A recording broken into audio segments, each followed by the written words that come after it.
The lens is one of the most important pieces of gear in astrophotography.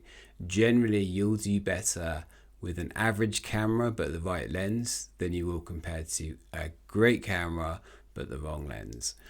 There are certain characteristics you want to look for in lenses, and that'll differ depending on whether you're shooting landscape astrophotography or deep sky astrophotography. We're going to go through them both now. So firstly, lenses for nightscapes, landscape astrophotography. What you're looking for here is really two key traits. So one is a short focal length and the second is a fast aperture. Pretty simple. So the short focal length, slightly counterintuitive if you're a real beginner. I thought that when I first began. I assumed I wanted a long focal length because I want to be zooming into space, right? But actually what you want is a short focal length indicated by a low number in millimeters, because the shorter it is, the wider the angle that it can capture. So what you want with landscape astro, you're getting a composition that combines the Earth's landscape with the night sky. So that's your landscape astrophotography.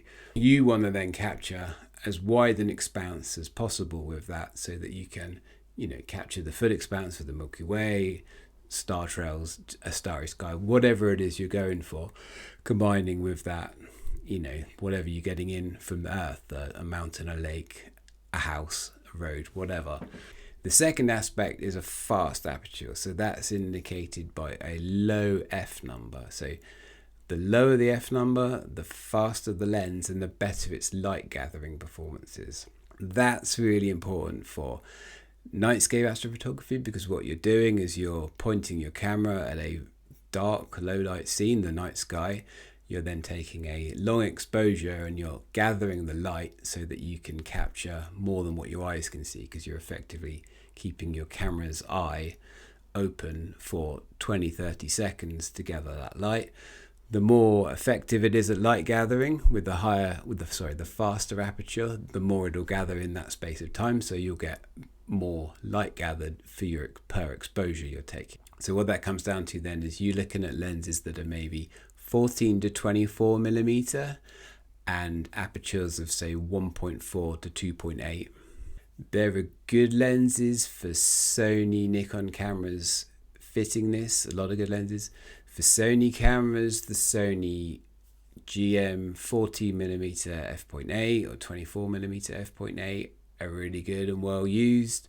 For Nikon and Canon cameras, there are Canon and Nikon lenses, but also there's the Sigma Art range, particularly the 14mm f1.4, I think it is, or 1.8.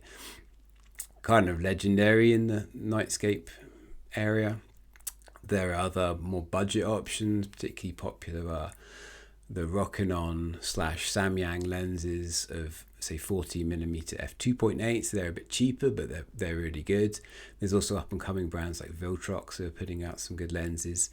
So we actually looked at all the lenses used in the Milky Way Photographer of the Year contest in the last 2 years and found that the top 3 brands used were Sigma, Sony and Nikon. So you can download a one-page cheat sheet below that has all that data that we got from the Milky Way Photographer of the Year competition. There's also a video I can link to where we've gone into that in more detail that covers cameras and lenses, etc. So head to that if you want to see that. In our Skies and Scopes course teaching star trails, Joao, who teaches it, has a Sony full frame camera and he uses the 14mm f1.8 GM lens that I mentioned. He also uses the 20mm f1.8 lens to take photos like the ones you can see here. Good quality lenses don't tend to come cheap. So I have a couple of tips on getting good value for the money you spend for your lenses. So first is go for prime lenses, not zoom lenses with variable focal lengths. It's because prime lenses are cheaper. And so if you take, say, a 14mm f1.8 lens and a 14 to 24mm f1.8 lens, the 14 to 24mm variable is more expensive. If you're using it for nightscape photography, you're almost certainly only going to be using it at the wider angle at 14mm. So you can save quite a lot of money by just going prime lenses. The second is you don't need autofocus. So often with these lenses there are variations of the models that will have just manual focus or an option to switch from manual to autofocus. So doing nightscape photography, you need to focus in, get pinpoint sharp on the stars, autofocus can't do that for you. So you're only ever going to be using manual focus. So you can actually save money there by getting the manual version of the lens. Again, you can download a cheat sheet on this below using the link.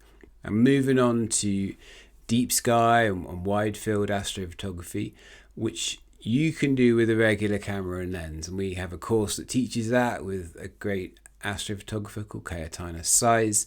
She's taken images like this you can see here with a regular Canon DSLR and regular lenses. Cayetana comes from a professional family photography background and then pivoted into astrophotography, but she teaches how to use the lenses she was using for portraits in astrophotography. So you can see some of the results of the images she's got here.